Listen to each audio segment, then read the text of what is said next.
Action.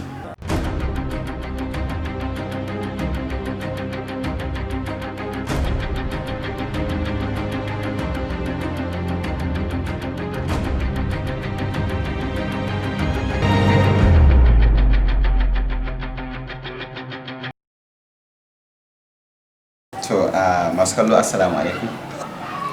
Sunana dai a rodin da na fito a matsayin Dr. Ahmad. Na taka role ne a matsayin dakta a cikin wannan aiki na Kwayar Halitta.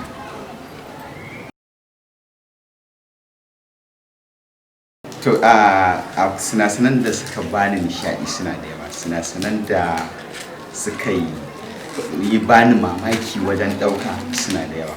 A lokacin da na shigo na tar da Salim a kwance ba shi da lafiya, to da na zo kansa na ga yana zubar da hawaye, sai da na ji zuciyata wani abu ya darsa a cikin zuciyata, sai na ji kamar da gaske ne, saboda kukan da yake hawayen da yake zubawa daga idanunsa sai na ji abin kamar a cikin jikina ne.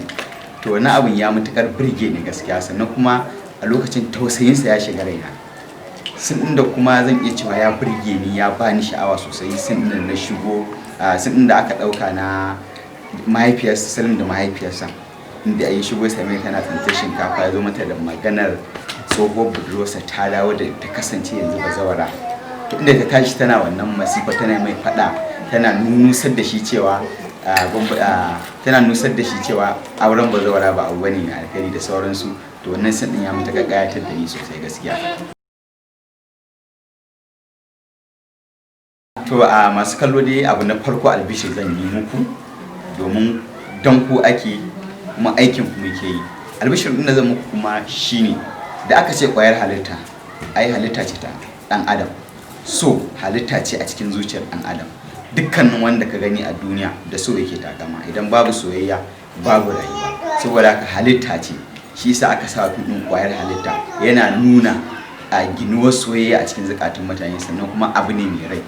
Zan so ku yi tururuwa zuwa kallon wannan fim mai suna Kwayar Halitta, domin ganin yadda soyayya take rikita masoya, yadda dan adam yake iya salwantar da rayuwarsa akan soyayya, yadda dan adam yake iya jefa kansa cikin wani kadami akan soyayya.